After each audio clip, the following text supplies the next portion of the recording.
All right, welcome to the Love What You Do show. And today I've got a good friend with an amazing story of his his coming to how you got to America and how you've created success for yourself, right? Yes, right.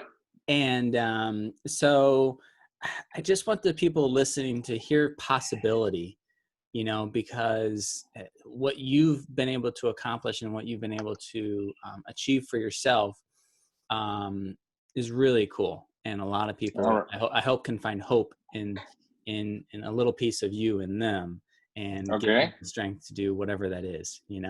So, all right, let her rip, Alvaro. All Share your right. story.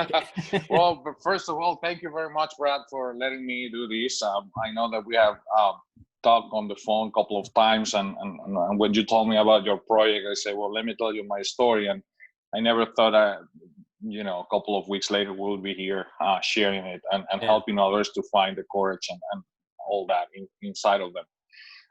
Before I start talking, I would like all the people that is in this program and trying to find their courage, that I was one that called you first, because there was a time in my life that I needed that lift up. So that's nothing wrong with that. Yeah. Even the greatest of leaders or people sometimes goes down and need somebody else to lift them up. So you were the one who lifted me up, so let's go here. Yeah. You're welcome, buddy. Yeah. So, well, anyway, as Brad says, my name is Alvaro. I'm original from Venezuela, South American country. Right now in great despair for many things, not only COVID, but many other things, political and security situation. So my story begins around 1997, something around that. I was very young, newlywed, and I was working for a small company, pharmaceutical company down there, local, happy. My life was perfect, as at least I thought that back in those days. And what year was this about? This was 1997, 97? 98, Okay. 97, 98, something like that. I was Yes. just getting out of high school. Yeah. There you go. So anyway, everything was going down perfectly, and all of a sudden, the company was sold to an American corporation, another farmer. At the time, it was called Ivax, out of Miami. Mm-hmm. When that happens, right the day that happens, I honestly I freak out, because as a 24 years old Venezuelan living the dream, or what I thought was my dream, I didn't know how to say a word in English. I didn't know nothing. I didn't know how to Yeah. pronounce my own name in English. So when the company was sold, I say, holy, how do I succeed in here? Because if I'm not able to communicate with corporate, how do I go up the ladder, and how do I do this? Yeah. So I just started thinking, and I remember telling my wife, hey, I have an idea. We have to go and move to the States. I need to study. I need to get my master. I need to learn how to speak English. And she was like, oh, fantastic idea. But how we are going to be paying for it? So at the very beginning, she didn't thought that I was that serious, even though she was always encouraging and everything. She saw the barriers, the things that I never put on my mind. I said, well, if this is what we need to do, I'll do it. I will find a way. So it took me a couple of days to convince her, and then she said, well, okay, let's do it, but how do we'll do that? So I'll say, okay, let's do it. What I will do is I will go and talk to the owner of the company in Venezuela that now has sold it to this corporation in the States. So he must have a lot of money, right? And he was also being transferred from being the president and owner of the Venezuela operation to be on the board of directors for the whole company in Miami. So we asked him for a opportunity to go to his place. We set up a meeting. We show up, me and my wife, with this idea. I only have an idea and a dream, actually. Yeah. So we sat, across the table. We talked many other things, and then he, naturally asked me, well, what's that you want to talk to me? And I explained to him, here's the deal. Now Ivax is he is the owner of the company. I don't know how to speak English, and I don't see how my career will go, further as I have dreamed about. So I need you to lend me some money. And the only things that I can promise you are two things. The first one is that I will repay. That's for sure. But the second one is that once I get to the position in which you are at, I promise you that I will help the next guy coming up. That was my whole thing. That was everything I had. So the guy looked at us and he went like, okay, so how much money do you need? Honestly, Brad, I was never expecting that response. I did not have my homework done.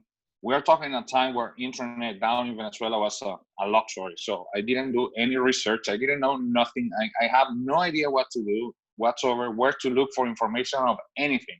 Yeah. Because I really thought that he would go like, all right, let me think about it and let you know. And then I will have to do a follow-up. Well, so I say, well, Mr. Prego, I really don't know how much do we will need. So he went like, all right. So he called his wife and right on the spot, he write us a check, a 6 figures check.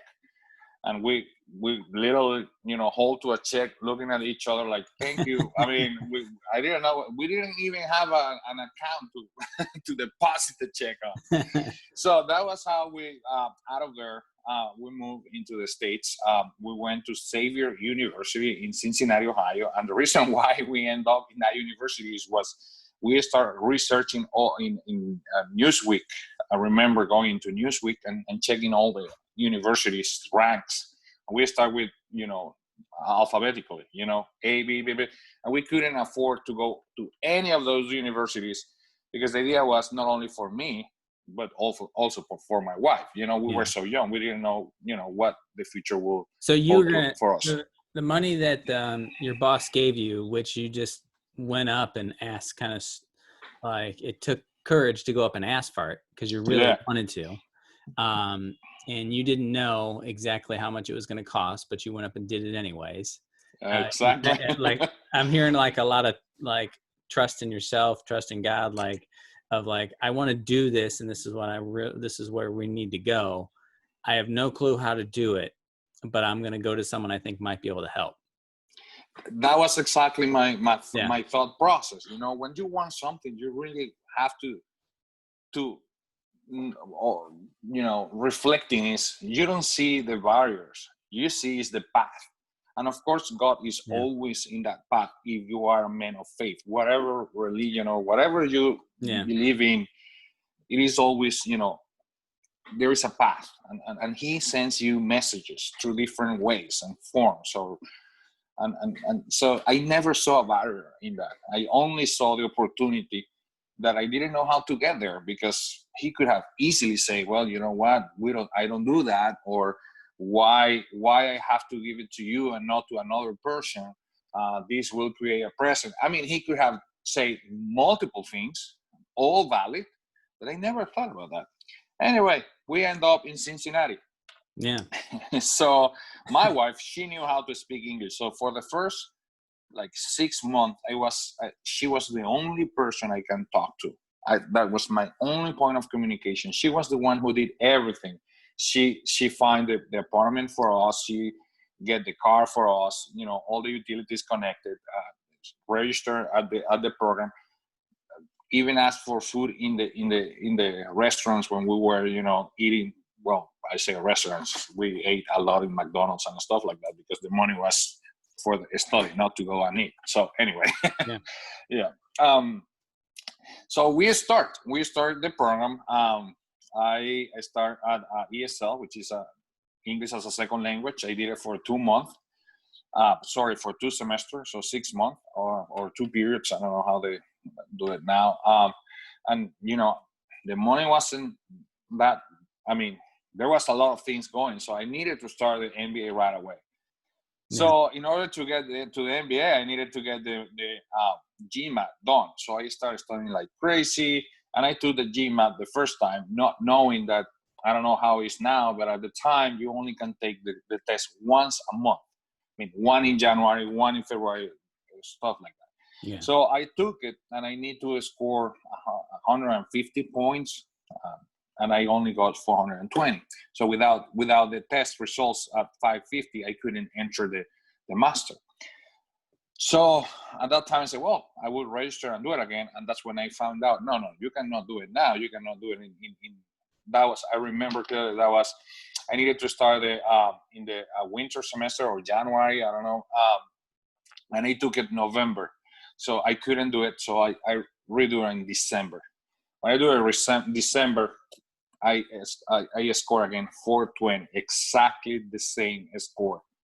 And I remember that time thinking, oh my God, without me going into the master's degree, I cannot hold any longer my student visa, international student visa. So I have to go back to Venezuela and explain to this guy that put all this faith on me that I couldn't make it. No, that was not a possibility.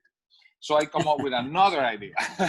I say, okay, I have an idea. I'm gonna go and talk to the dean of the program, and I will ask him to let me in, and then I'll take the test again in January or February, and boom, that's it. So my wife went like, okay, so here we go with another of your great ideas. I trust you. Okay, let's go. So I went to talk to the dean. I did and then I remember getting into his office. It was a Tuesday afternoon around 3.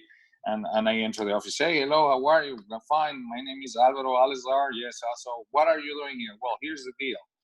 I'm an international student. I have to the GMAT test twice. I have a score 420. So what I'm here to ask you to please let me register in the master, and I will take the test in February. I will score the 550. No big deal. I mean, I'm under pressure, and that's the reason why. And then done. I'm fine. I just need that opportunity. And he said, no, we cannot do that. It's impossible. So I was sitting there in the first 5 minutes of a 1 hour meeting or it's kind of like, wow, now what? So here's another example of when I said about God, intervene and sending things. The phone rang and the guy went to take the phone call, and he started talking on the phone, and I started wandering around the office, and I saw a lot of baseball pictures, Cleveland Indians pictures of the stadium, and Jim Thorpe at the time, and a couple of big players. One of the players was the shortstop, Omar Vizquel, who is also from Venezuela. So when the guy hung the phone, and he turns out and he saw me there like, what are you doing here? Well, I don't, what? So I went like, oh, so you like baseball? Oh, yeah. Oh, so you like the Cleveland Indians? Oh, yes, sure. And we start having a huge, great conversation about baseball and how all these great Venezuelan players has come to the States, and how the Indian Clevelands have done better with him playing shortstop. And, an amazing story about one first baseman, Andres Galarraga, who has cancer, and he beat the cancer to keep being a great player for the Colorado Rockies. We have a wonderful baseball conversation. So after 10 minutes, probably, he went like, so what are you doing in here? Oh, no. I came here to ask you for this. I just want you to give me the opportunity to enter the Masters. I'll take the GMAT later, and done deal. And the guy went like, you know what?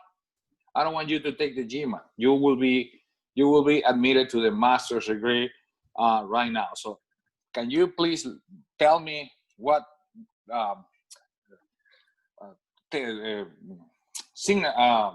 classes are you going to take? I have no idea. Again, I wasn't prepared for that response. So we're talking on time, no cellular phone, no nothing, nothing over internet. We get big newspaper with all the coach of all the. So I say, hey, can I use the phone for a second? And he went, well, yeah, I have to get out of here, so you better hurry. So I call home, and I say to my wife, hey, give me 4 codes. I need to. And she said, what happened? I don't have the time to explain you right now. The only thing that I can tell you right now is that I've been admitted to the program. So give me 4 classes that I have to put, because I have to get him sign this form before he leaves. If I let him leave, I'm done. So she went to the news, okay. So she gave me 4 codes. I put 4 classes, and he said, here's what concerns me. Your finance transcription of your grades from Venezuela are not that high, and you are entering a master's degree in finance. So I will put you on I will put you on an undergraduate finance class and see how you do. And then I'll say, well, I promise one thing. I promise not only that I will pass the class, but I will be the highest grade in that class, and I will come back here and I will show you my commitment. And well, needless to say, that was exactly what happened. I was the highest grade for that finance class. He signed the paper, and I never took the GMAT. And not only that, I finished my master's degree, with a great GPA, a 372. Better grades than my wife. And that's how we went through, our time in Cincinnati. Well, I want to pause for a second, because I just want to share, because I know you shared this story with me before, and for people that listen, like, one, you're taking who you were in that period of time. You were learning English. Yes, Still, I was. You were taking a test to get into a master's program. Yes. And the test was written in English. Mm-hmm. And you were still doing, you weren't getting, the 550 that you needed to get into the program, but, I don't know the variabilities of the score, but it's not like you got 100 on it either, right? No. So you were, what I'm hearing, and what I want people to hear for themselves, I hope, is that you were really determined and passionate to see the thing that you really wanted through, and you weren't going to let a language stop you. You weren't going to let a test score stop you. And, some person, the dean wasn't going to stop you either. Right. But what was also inside of there is that you found something that was connecting between you and him, right? Baseball. Exactly. And what now scientifics call something like emotional intelligence. At the time, that term didn't exist. I don't know, but that was exactly what I did. I was trying to connect, and it was natural. Not that was. Don't get me. That was not part of my strategy. I have no idea. That came just natural because I just love baseball as well. Yeah. Yes. And yes, you were right. That test is one of the hardest, if not the hardest for me, for many reasons. Not only was written in English, it is for American people. So all the examples and everything that is in that test, it is about golf, it is about yards, it's about gallons, it's about states, rivers that I have never heard about. In Venezuela, we use the metric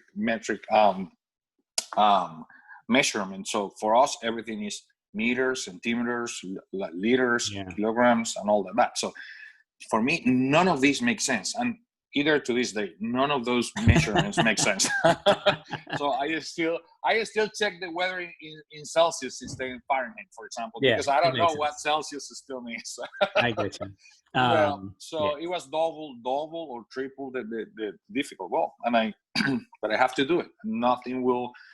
And don't get me wrong, I was scared, very scared. But I used that feeling as a motivation to keep me moving, because I wasn't more scared of going back and disappoint not only the guy that believed in me, not only my wife who believed in me, but I was afraid of not being able to help the next person coming up. And that was one of the things. I cannot fail. Even though I didn't know who that person is or will be or anything, I cannot fail them. I cannot. Yeah. So that was the motivation there. Mm-hmm. So now there's some other. The rest of the story continues. Yes, the rest of the story continues because it gets even more connected to God. Again, whomever you believe in, there's always a extraordinary force of love looking for you. And let me finish my story. We went back to Venezuela. As I mentioned, Venezuela is right now in great disgrace, and it was terrible. It's terrible now. It was terrible then. A lot of insecurity, political instability.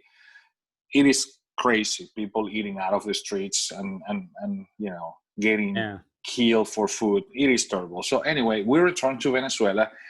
Not to a situation as bad as it is right now, but it was still really bad. I went back to the company. in order to, repay, and I'll do that, which, by the way, I already fulfilled my first commitment, which was repay everything. We already did it. I'm still in contact with the man who helped me, yeah. But anyway, we went back. Now we have our first child, my oldest. I'm father of 3, but when we went back, we have the oldest, and then we have 2 more down in Venezuela. So let's fast forward to 2009, I will say. So we went back in 2004. Now we are 2009. Situation is getting worse by the minute. And this is December 2009. I have been talking to my wife, the things here are getting worse by the minute. We have to think about something, if we have to consider to going back to the States. Something that was hard for us because all our family was still in Venezuela. Yeah. And family, I think it's a cultural thing, but for us, it is very important. We really will love to be always nearby our family. So we already spent 3 hours away from them. 3 hours, no, 3 years away from them when we were here in Cincinnati. And then here's when we start considering we might need to end up moving out of the country again. But it was still, a conversation over a coffee here and there. So the company has 2 locations, one in the capital called Caracas, and the site, or the manufacturing site, in which my office was located, which was Valencia, 2 hours drive. And I was attending a meeting in the headquarters on a December 10th, 2009. Before I entered that meeting, I called my wife to say good morning, to check out on everything, and she told me, "Remember, tonight it is the show that the kids puts at the end of the year, nativity, and they sing and sang, and all the parents goes, and you celebrate them. So I'm going out to pick their costumes, but please leave them the meeting on time so you can make it to the act, to the show." I said, "Sure." Well, I entered the meeting. She told me, "I will leave the 2 youngest one with the nanny. We have a nanny that help us with the kids. And I'm taking the oldest with me." All right, no problem. I entered the meeting. And like half an hour later, my cell phone started ringing. And I saw that it was her, but I didn't pick it up. That is something that we always have. If she calls, it's because it's something important. But 1 call means call me when you had a chance. 2 calls is like, I need you to call me. 3 calls is hell. Something is going very wrong. So she called me like 5 times. So after that, I say something is wrong. I step out of the meeting. And when I pick up the phone, what I got in the other side is my wife crying like crazy, because she's saying me that she came back home, and she found that the door was kind of open. And when she tries to enter, a guy from the upstairs window shows to her and said, with my 11-month-old baby on his arm with a gun pointing to her head, "You better don't enter the house now. Tell your husband we know him and we want to talk to him. So don't call the police. Don't do nothing stupid. We have your kids." So that's a situation that, it scares anybody. So she calls me, and, I never entered that meeting again. I jump into the car to supposedly to do, supposedly to do 2 hours drive. That, of course, it took me like 5 because all the traffic, and all the time during in my ride home, I was thinking that the worst has happened, and she didn't want to tell me because she didn't want me to kill myself in a car accident trying to get home. Yeah. What happened was, these guys were at home. She waited outside like half an hour because she could hear the baby crying, until she stopped listening to the baby. And she said, "You know what? If these guys are going to kill us, they have to take all of us." So she, just as a mom, she enters running into the house and trying to find out what's going on, knowing that she can get killed right on the spot. Thanks to God, these guys decide to leave the house. They They leave the baby on the floor. They leave the nanny tied and beat up to unconsciousness. My son was, walking around the house like, what's going on in here? He was only 4 years old.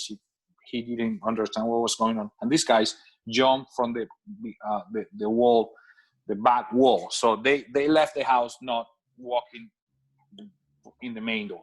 Yeah. That you have to say, thanks God that was only what happens, even though it's very bad, it could be worse. Yeah. So, well, anyway, I got home. I saw the disaster. She told me that these guys wanted to talk to us. It was very common, and it is still very common for people to get kidnapped in Venezuela for ransoms. And sometimes people pay and they appear. Sometimes they never appear. They got killed and nobody knows where they leave them.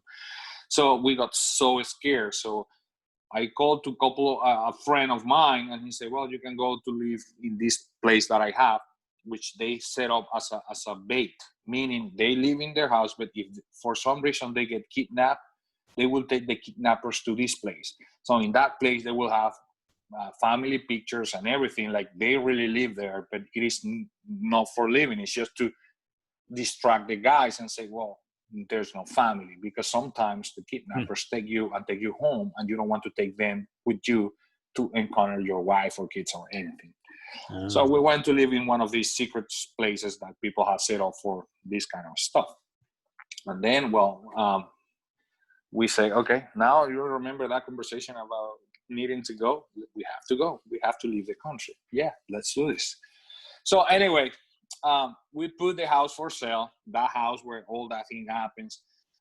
We didn't want to come to the States as an illegal immigrants. Of course, I talked to the company at the time and said, well, we don't sponsor visas, so we cannot offer you anything. So I come up with my third great idea. I told her, hey, I know how we are going to be living this. Let's open a business here, a restaurant. Let's open a restaurant.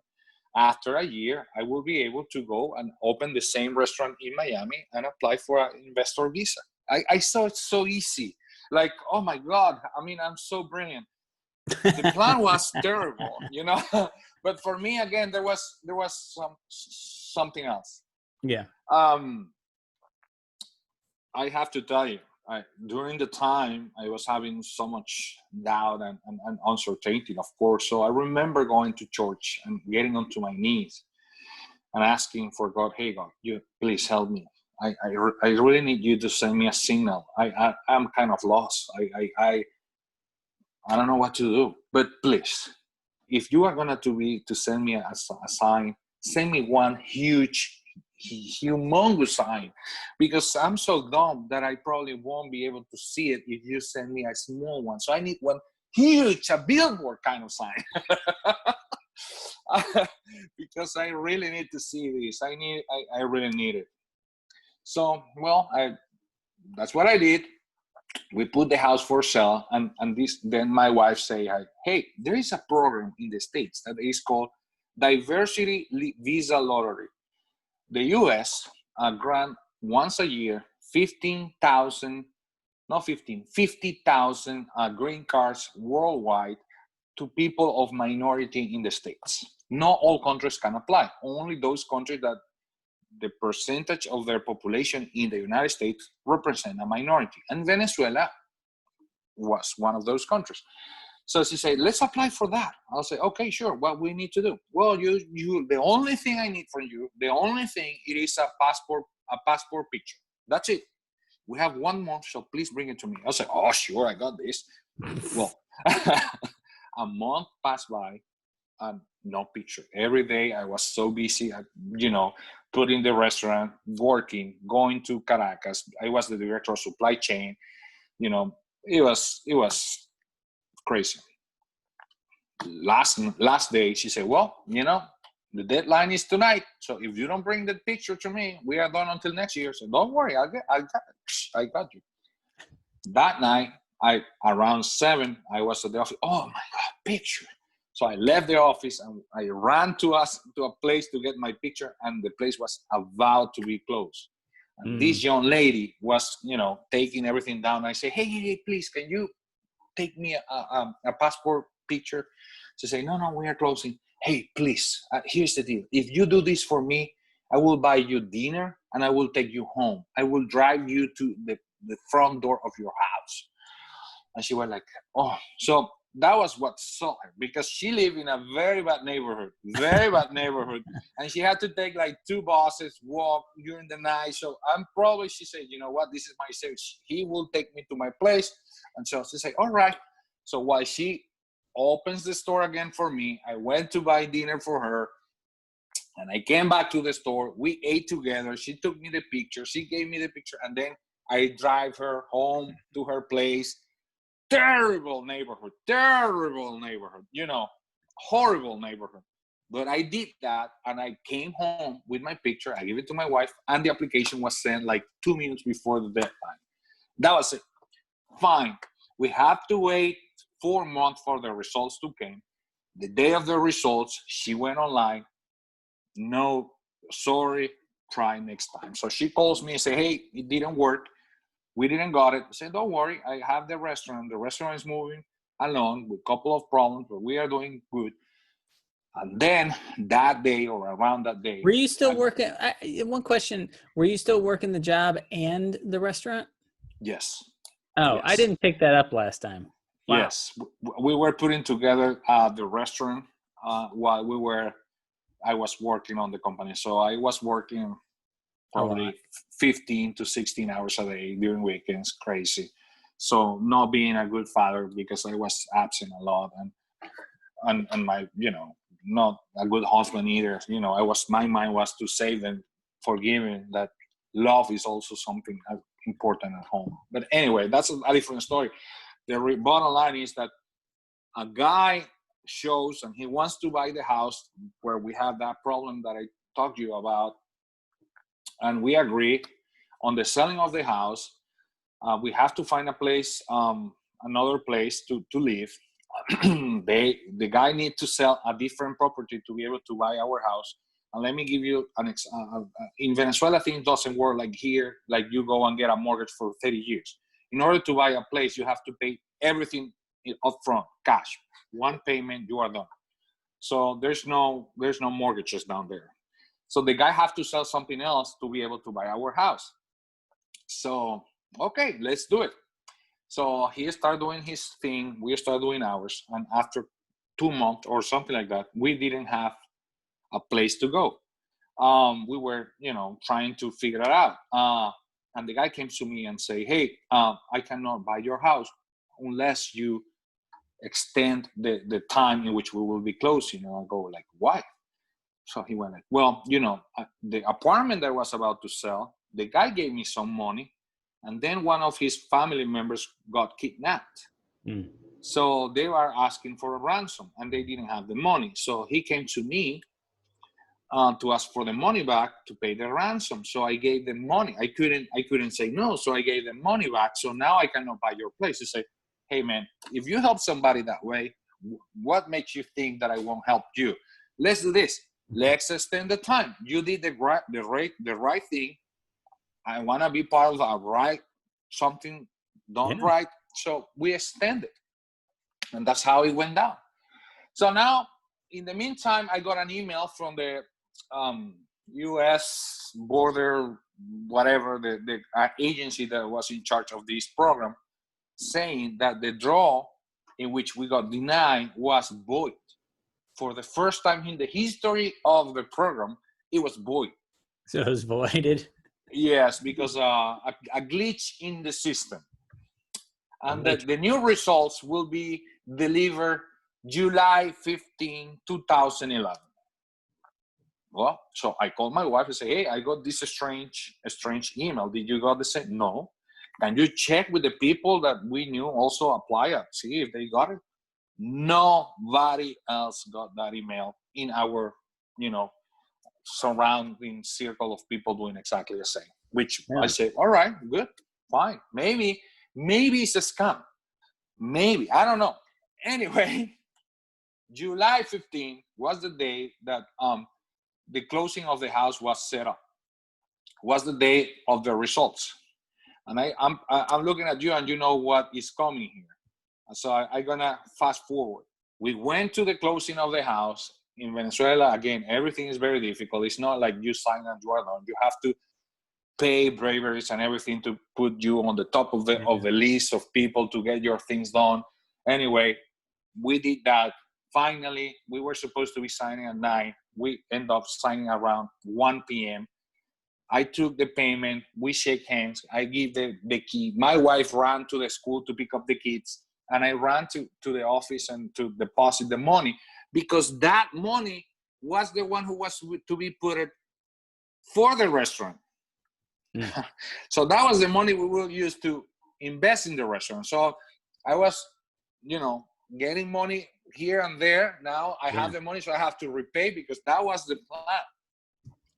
I got to the office, and just when I'm entering into my boss' office, I get a call from my wife. Again, remember, 1 call is coming when you can. 2 calls is, this is important. 3 calls is a lot. 3 rings. So I say, okay. So I pick up the phone, and now my wife is screaming and yelling and crying like crazy. And of course, I thought about the worst. Like, it happens again. Honestly, these guys told us that they know me and they were looking after me. So we live like for a year and some with the fear that I could have gotten kidnapped anywhere, any corner, anything, because we didn't know. Yeah. So I said, what happened? What happened? She said, we got it. So I said, we got what? I said, we got into this. Well, that day we sold the house. We got the chance to get a green card. And I'm telling you, and I'm getting chills, and because still I can't believe that happens to us. So the restaurant, we move on with the restaurant. We send the paperwork, and fast forward. Our interview in the U.S. Embassy was October 11. We went to the embassy. For me, it was a done deal. It was like a formality. So we got there, and the interview started. And the lady that was interviewing me told me, well, so if you are admitted, what will be your source of income? I said, no, I got this. I'm putting together a restaurant. So we will, the money that I got from my restaurant in Venezuela, I will use to live in the States while I can, open the same. And she went like, no, you cannot do that, because in Venezuela, there was a law that prevents you from buying, dollars from the bank. You cannot do that. It was illegal. So I said, well, yeah, you got a point. But I have another business. And she went like, oh, yeah, well, yes. Well, I have a family business with my family now that lives in Spain. And we have a wine private label. And then my wife tries to jump, she's standing here. And she tries to talk to the lady. I said, well, and also, and the lady just went up and said, I'm not talking to you. Ma'am, please leave the premises. And I was like, so now I say, wow, she's rude, no? So I said, okay, well, what is this wine business about? Well, we are but that's not a real business. So she like, and now I'm feeling the pressure and say, yeah, but here's the third thing. The company just offered me a position in the headquarters in Miami, and they are only waiting for you to approve this visa. As the moment you approve this, I'm done. I'm relocated to Miami. That was not true.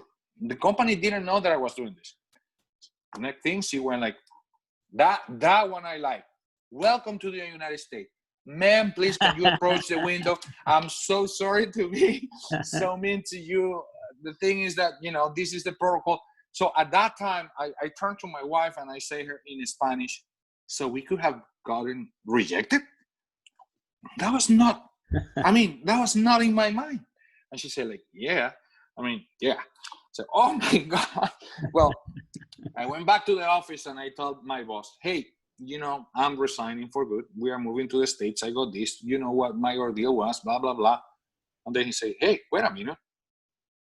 There is an office that they are putting together in Miami. Would you be interested in getting an interview and move to Miami to take this position? I said, sure. So I went to an interview in Miami, and there was like 15 other candidates. Again, Brad, this was my path. I was so sure of that. I was so sure that I never I never doubt myself that is what God, that was the big billboard sign that he sent me. So I didn't fear, I didn't hesitate. I took this like it already happens, and it brings the best of me. So I entered interview like I own the place, no bragging, but with such a great confidence of myself. And I talked to them, and then I left, and all right. And they gave me the job. They pay for our relocation. They bring trucks and everything. And like 6 months later, we were living in Miami.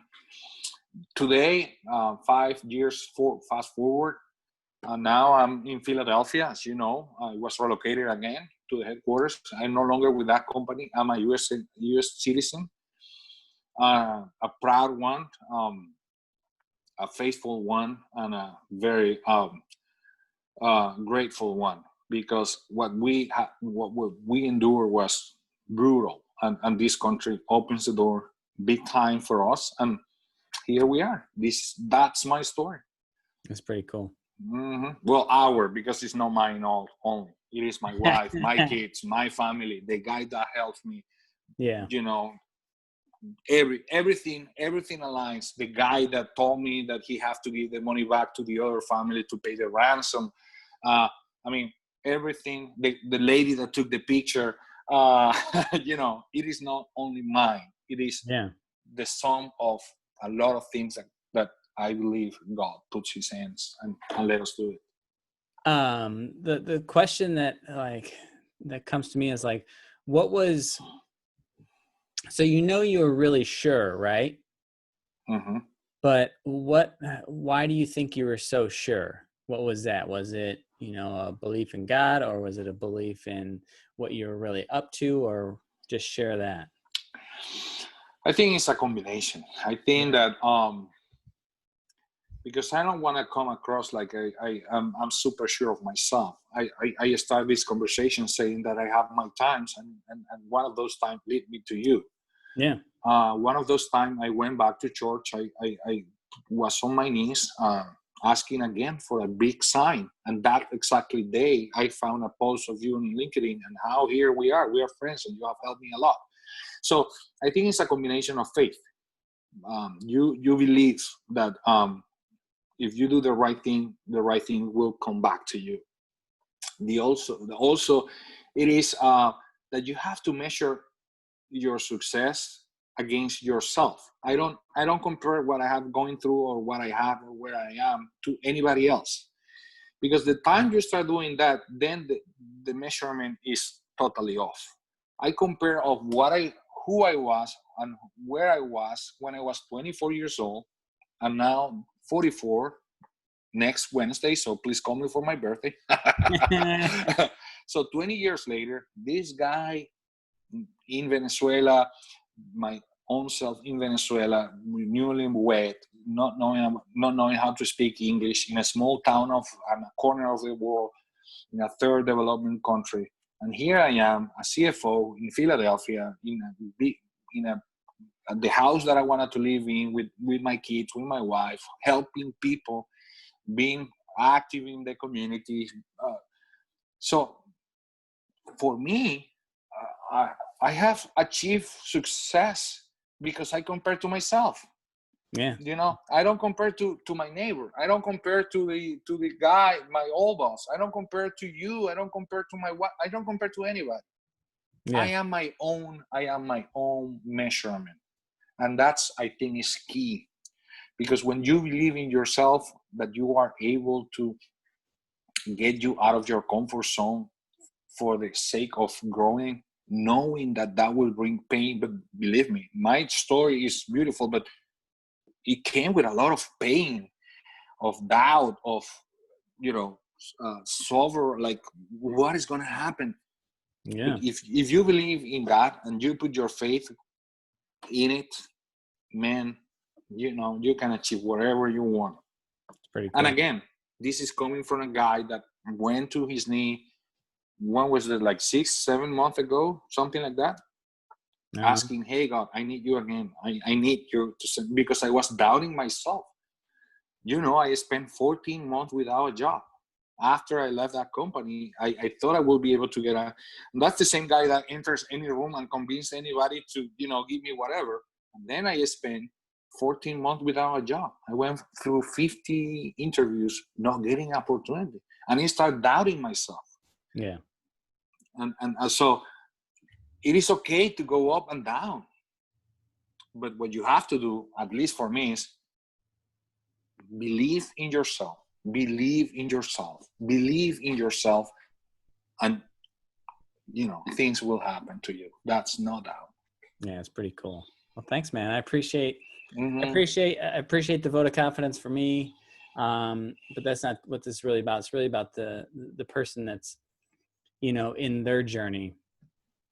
And sometimes the little things, can appear really huge.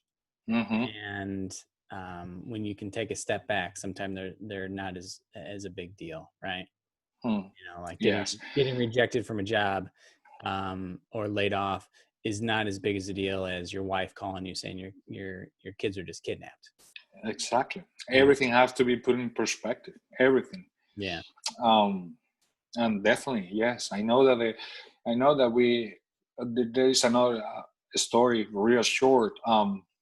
During that difficult time, my son started being a volunteer in a theater close by my home. So I took him every Saturday, I picked him up, and he was, hey, Dad, you have to check this out. You have to check this out. But I was so busy, whatever, for trying to land a job. I never paid attention to that. So was this in Venezuela or is this in? No. This is 4 months ago. This is now. Oh, okay. Gotcha. This is now.